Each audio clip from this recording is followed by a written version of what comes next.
Thank you for joining us for the second Q&A webinar for the Healthy Allegheny Challenge. My name is Lynn Van Dievender, and I work for Common Pool, the agency that has been working with the Hillman Foundation to manage the program. We have a short agenda today. I'm going to do just a minute or two of housekeeping items, and I'm going to turn things over to Michael and Ty at the Hillman Foundation to give some more information about the challenge. I have a couple of colleagues on the phone with me today, Ethan and Jenny. Ethan will then do a quick demonstration of the mechanics of submitting an application, sharing some tips and tricks. And then we'll open the session up to questions, and then we'll wrap up. So just in terms of mechanics, the session is being recorded, so we want to make sure that you know that. We will be posting a copy of the recording on the competition website, both in the forums and in the news and probably not in the news and updates, but in the forums. So you'll be able to access it afterwards. And then just in terms of kind of next steps, we do want to make you aware that the submission deadline is Tuesday, November 19th at 5 p.m. Eastern. So that's a little less than 2 weeks away. So we want to make sure that we're answering any questions that you might have. And today, if you do have a question, please enter it into the text box. You should be able to access that from the GoToWebinar controls. We do ask that everyone stay muted just to help minimize the background noise for the speakers and so that everyone can hear. Again, thank you for joining us, and we look forward to receiving your applications. And I'm going to turn things over to Michael and Ty. Thanks, Lynn. We wanted to just offer a brief bit of background before really allowing most of the time for questions. So thanks to everyone for joining, and more than anything, thanks for your interest in the Healthy Allegheny Challenge. Just to sort of level set, I'm sure everyone, if you've come this far, sort of knows what we're here for, but the Healthy Allegheny Challenge is a $1.5 million prize from the Henry O. Hillman Foundation, and it's really aimed at addressing a public health issue in a community or subset of communities within Allegheny County. And 4 sort of points on the challenge. It's designed around the Allegheny Health Department's Plan for a Healthier Allegheny. We're asking applicants to propose solutions aimed at sort of 1 to 3 of the objectives within the Plan for a Healthier Allegheny along a project timeline of 2 to 3 years. The challenge is, as you all know, is also asking applicants to partner, working in teams with one nonprofit 501c3 serving as the primary main applicant. And lastly, the challenge is asking that teams propose the project within a subgeography of Allegheny County. So all of that being said, I think we wanted to just offer a few comments around our motivation and a little bit of background in launching the Healthy Allegheny Challenge.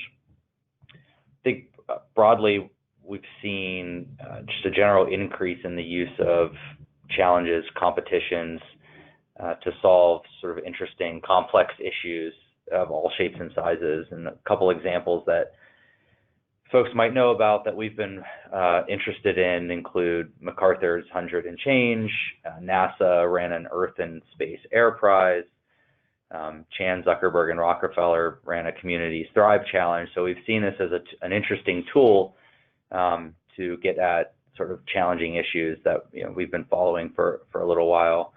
And at Hillman, we're interested in the role that a challenge could potentially play in help solving a complex set of issues here locally in the Pittsburgh region.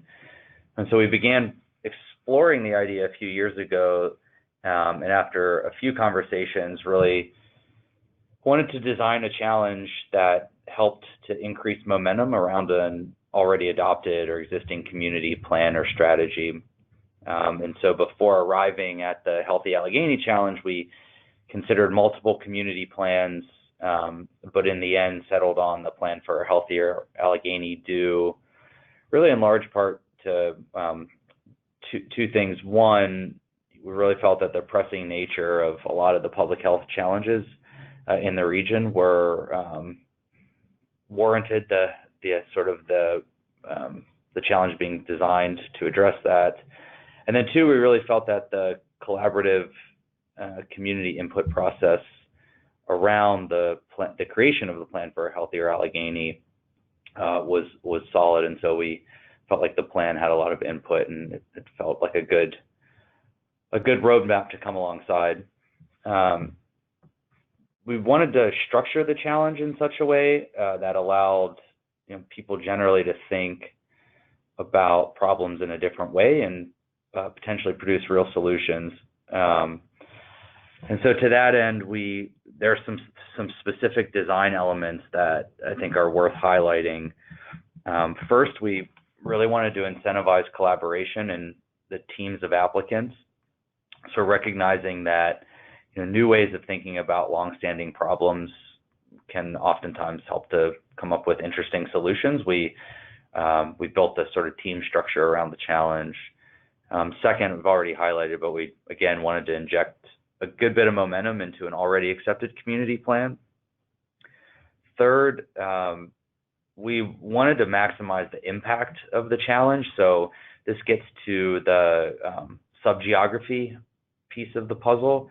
The example I always use is that if you wanted to reduce smoking rates in Allegheny County, $1.5 million would probably not move the needle very far, but if you wanted to reduce smoking rates in one or two communities, $1.5 million might actually, you might see some real progress. And so we wanted to really maximize impact. And lastly, we wanted to support sort of innovative thinking and innovative approaches in the public health space generally, and this felt like a great way to do that. The last thing I'll comment on before opening it up to questions and kicking it back to Lynn is that as you all have figured out, we've partnered on the work. So we are working with Common Pool, and Common Pool is a leader in designing these types of incentive-based competitions.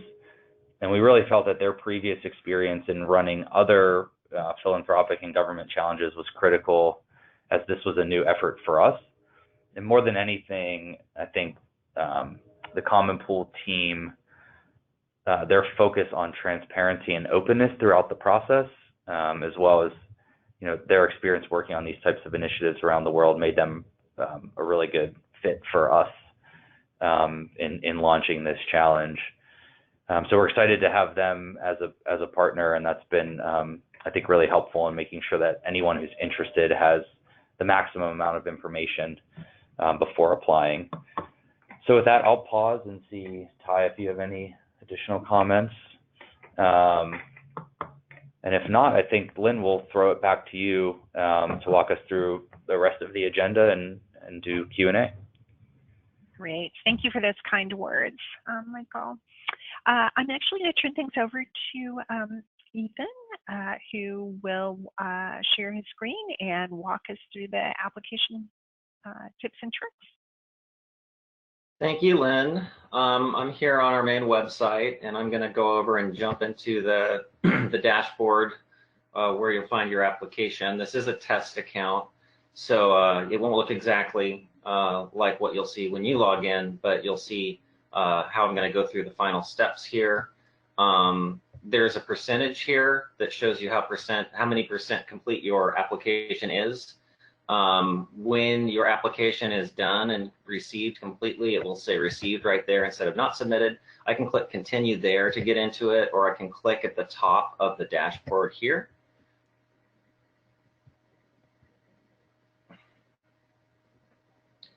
And so most of the application, first off, I should go over, you can always view your application as a PDF. You could, download it that way, print it out, whatever you need to do to work on it as a team, and then have one person come back and submit it later. You can also preview the application here, and I'll describe more about that black box in a second.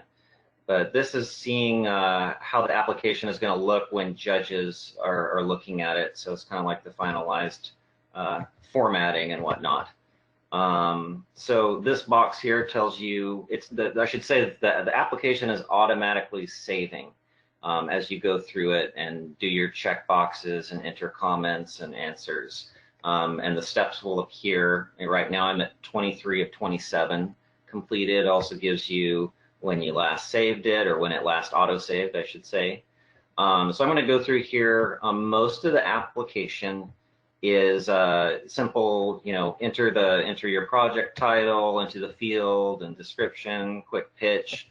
There are also these comment boxes where you can add up to, in this case, 150 words of commentary. And then there's a few other spaces within the application that ask you to do a few more things. One of those is, in this particular challenge, since it is a team effort, we have a letter of support area where you can go ahead and upload a letter of support, which is described here. I'm going to go ahead and just show you how this works really quick. And you're just going to upload, and anything that you do here, you can remove and upload again just by clicking the remove button. So if you need to upload anything again, you can. Do note that once we get to the end of this, and I'll say this again, once you submit and hit submit, you can't go back and alter it. So definitely do your best and take your time, and make sure you get all your stuff exactly how you want it, all your materials how you want it before you hit submit. There is a little bit of a special section in C here that I'm going to get to, where you're going to select the priority areas that have been outlined on the website. You're going to select 3 of these that your proposal will address the most. So I'm just going to select 3 as kind of as an example. And then once I select these 3 that are required, it's going to turn into the checkbox there. So you'll see the checkbox. You know that part is completed. Now I'm at 25 of 27. There is another trickier section, which is the budget section. I'm going to get down to that in just a second here. So this is under resource requirements, and the detailed budget is specifically what I want to go over.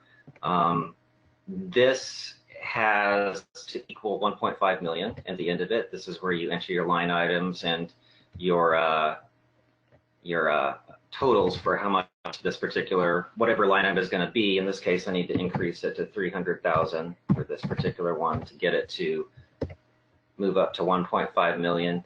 You can continue to add line items by clicking that box, and then you can also go ahead and X out of them right there, so you can get in and out that way.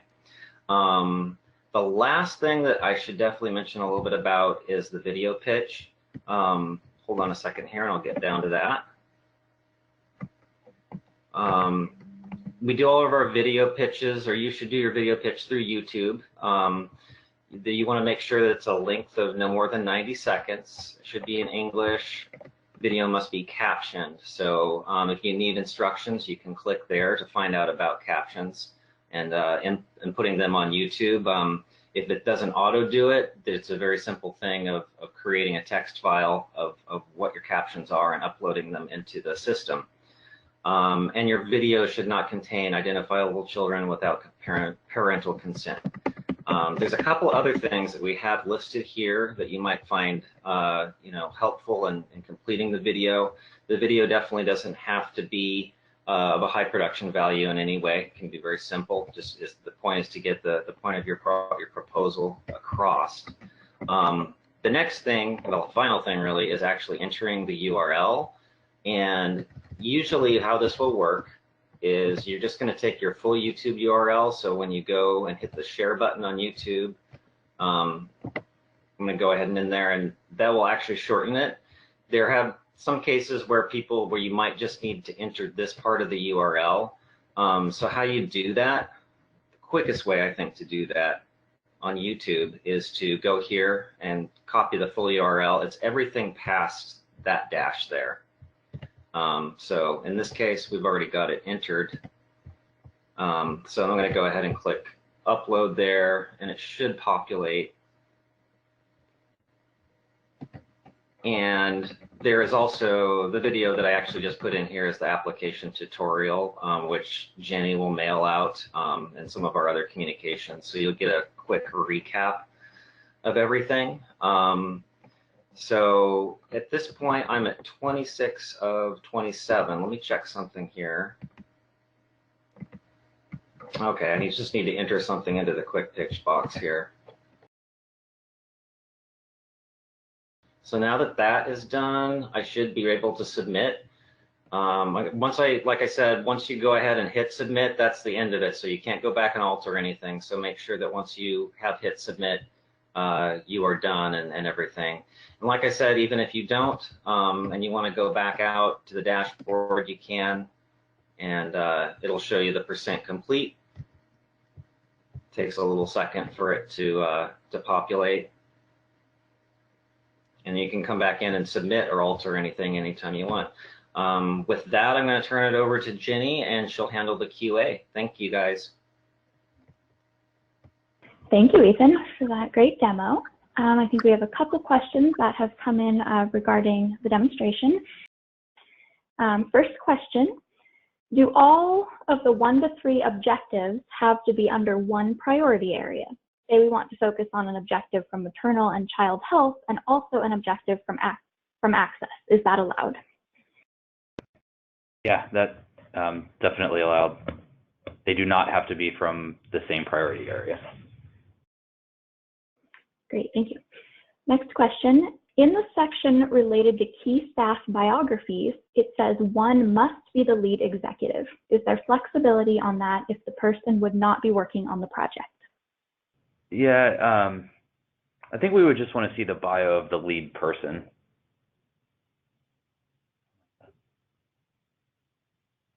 I mean, depending on space constraints, I mean, I think it's helpful to know the executive director of the lead applicant, but the sort of the internal project lead is equally important. So if we can see both, if that makes sense, that's fine.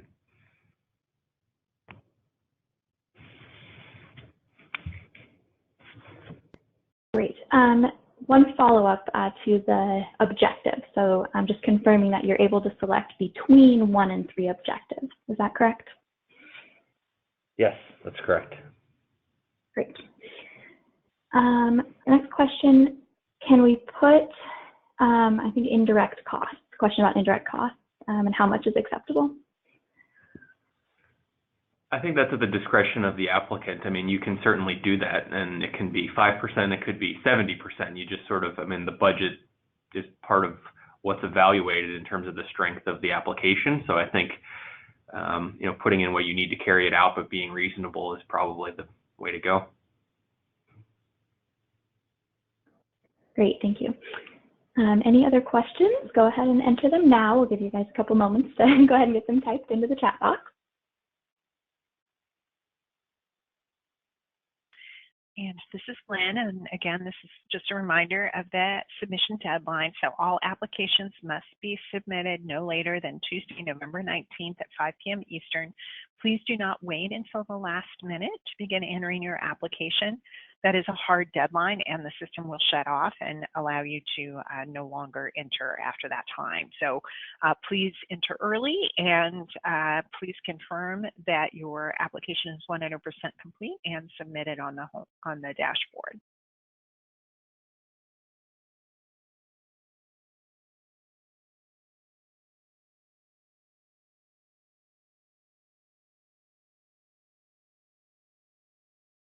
Here's another one. Can you talk more about prior community engagement and research? For example, if your primary outreach has been through key community organizations only, is that considered sufficient?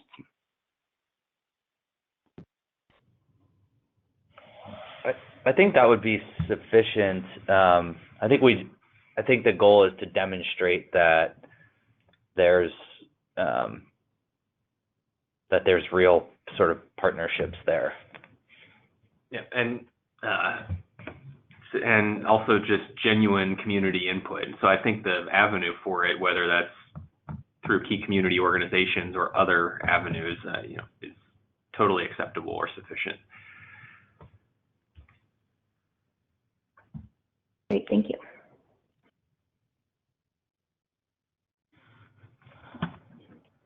Any other questions? Oh, here's another one. For the budget, do we just enter totals per category and not a breakout by year or with more detail?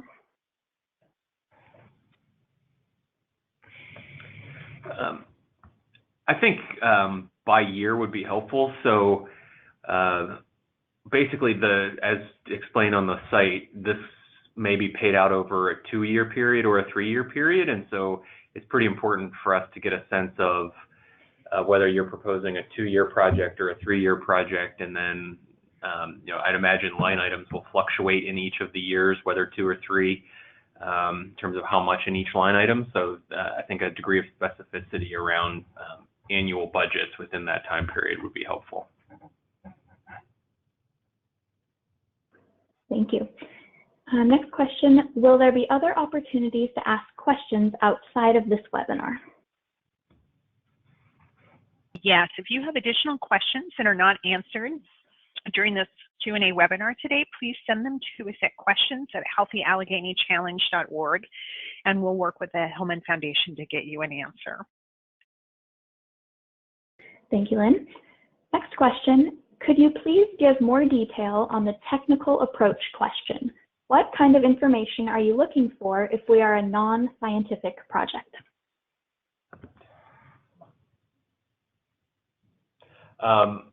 So we can provide sort of a quick answer, but the Common Pool team may have some thoughts on this as well, given their overall experience. But I think in general, we're looking for a rationale for why what your approach is going to be and why you've chosen to do it that way, sort of on what basis.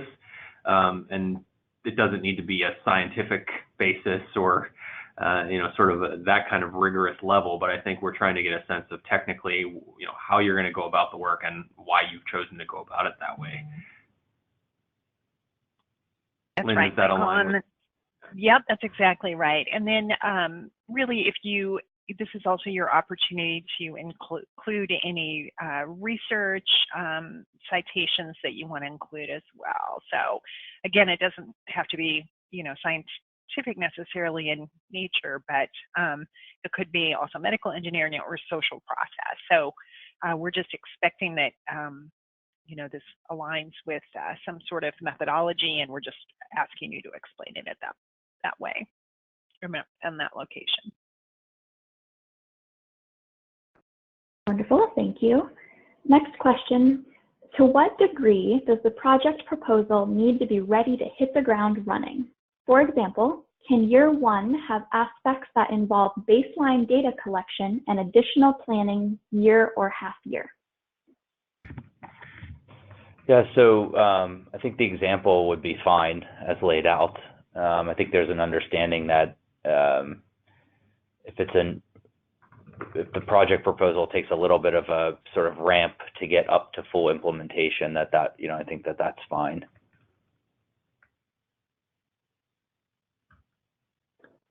Great. Next question. If we provide links to research and information in the technical approach, will those be reviewed? Yeah, so that's a good question. So there's no requirement that the evaluation panel click on those links and review them as part of their evaluation process. However, we do anticipate that as the Hillman Foundation is weighing the awardee or who they want to provide the grant to, that they may look at those citations. Michael, anything else you want to add there? No, I think that's in line with what we were thinking too.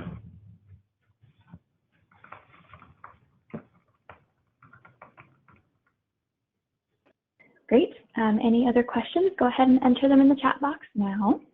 And I know it hasn't been asked today, but one question that has come up in the past is if an organization can submit more than one application. So I think we should definitely answer that for everyone on the phone. Yeah, so organizations are permitted to submit one application. You can be a partner on more than one technically, but as a lead agency on an application, you can only submit one. And that includes universities, is that correct, Michael and Ty? Correct. Yep. Yes. Great. Next question, can you share anything further about the review process or panel? What is the preferred start date and end date for the project, such as month or year?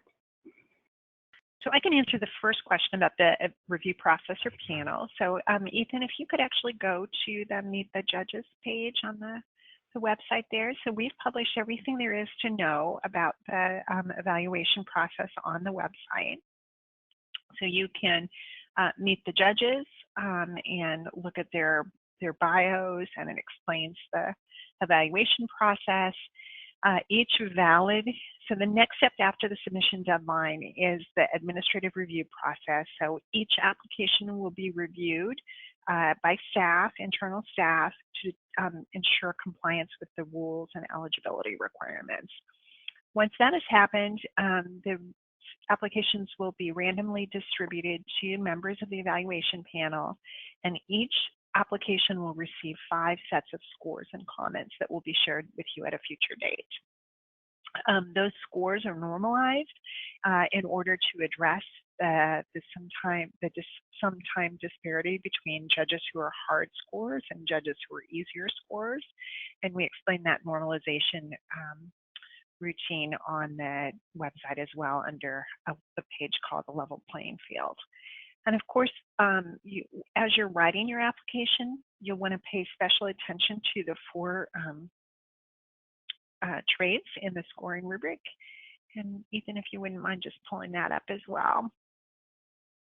As a reminder, they're also on the website so that you can take a look at them. Ethan's going to pull them up here in just a minute. So we've got 4 traits: impactful, integrated, feasible, and equitable. And as you can see, each one of these traits has a prompt that further just defines what we mean by that trait. And then the scoring rubric is what the judges will be using to score the application. So you can see that there's a slider for each of the subscoring range definitions. So you'll want to be sure to take a look at that as well as you're writing your application.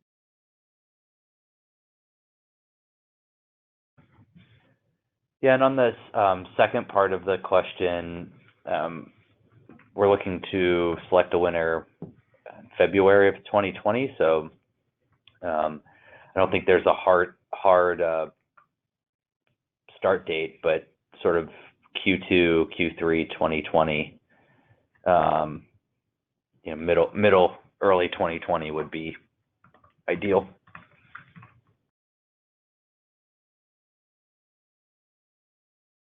Great, thank you, everyone.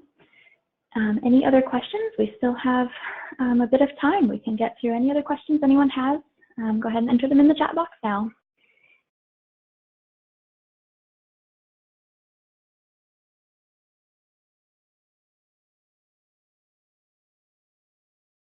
Again, please don't wait until the last minute to start entering your application into the system. We do have a technical support team available to provide assistance. You can also contact us at questions@healthyalleghenychallenge.org.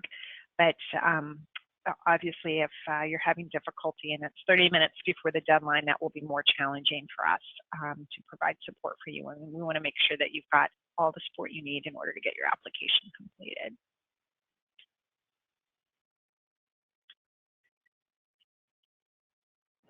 Here's another question. Could you provide some clarity on the theory of change? Is this like a narrative of a logic model? I don't know, Lynn, if you want to weigh in on that, but I think generally yes is the answer to that question. Yes, that's exactly what I was going to say. Yes, that is exactly right.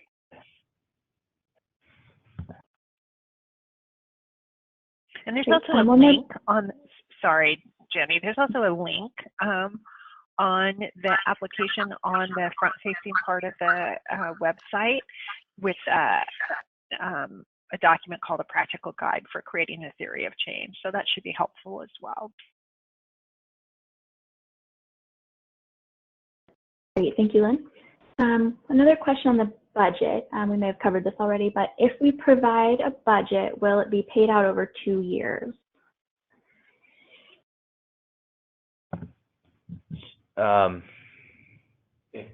Yeah. So I mean, if you propose a 2-year project, it will be paid out over 2 years. If you propose a 3-year project, it will be paid out over 3 years. It's sort of dependent on the structure of how you're thinking of going about your particular proposal.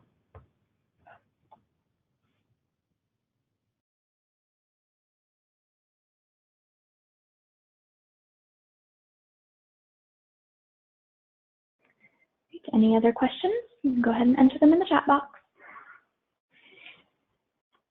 Okay, a follow-up to an earlier question. Based on the earlier answer related to the key staff bios, will the judges know that the executive is not required?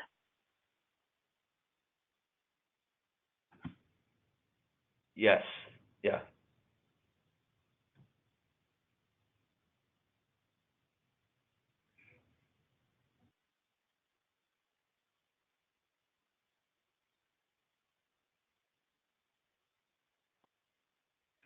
Another question, technical question about the budget, and maybe Ethan, going back to the application might be helpful. The question is it correct we cannot upload an Excel file for the budget? That is correct. You are not able to upload an Excel file for the budget. You have to use the budget tool that's embedded in the application that Ethan will show us there.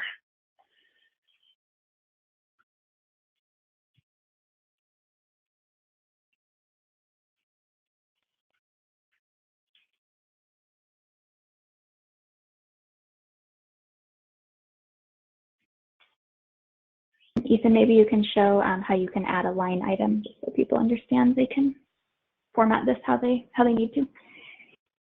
And we have an awful lot of text there in the line item description. It does not have to be that lengthy. It can certainly be as simple as personnel salaries and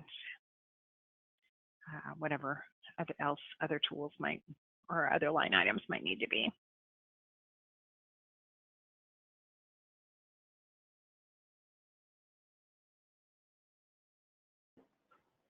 And if you have any additional questions while you're working through the budget yourself, of course, you can send us an email. Next question, does the application need to be entered in one sitting?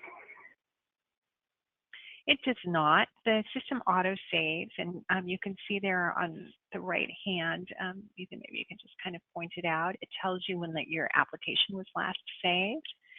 So it auto saves. There's not anything you need to do in order to make that happen. And if you're curious about the last date and time stamp that it was saved, you can see it right there. There is your submit button there, which will not appear until your all 27 of 27 requirements in the application have been entered.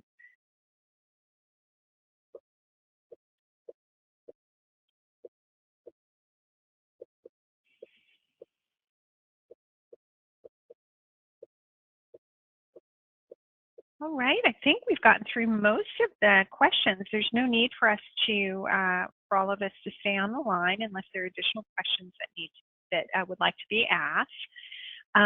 So with that, I'm going to wrap things up and I'll turn things over to the Hellman Foundation again, to Michael and Ty.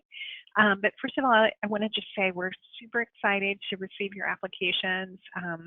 We look forward to getting them. Again, please do not wait until the last minute. And the submission deadline is Tuesday, November 19th at 5 p.m. Eastern. We will post the recording of this session on the forums in case you have team members that would like to listen to it. And again, if you have any questions that were not answered, you can send them to us at questions@healthyalleghenychallenge.org. And it looks like we did have one additional question. How many applicants have registered at this time? Michael and Ty, I don't know if you're sharing that information yet.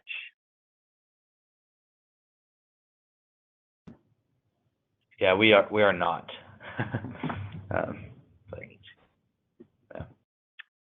Okay, so Michael, any last words? No, I mean, the interest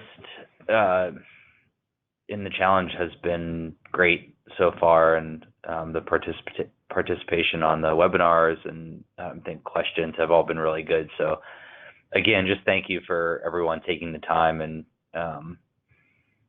yeah, it's been a really fun process on our end to date. So hoping folks find it valuable on their end as well. And again, if you need support in filling out your application or have any questions about it, please send us an email. Great.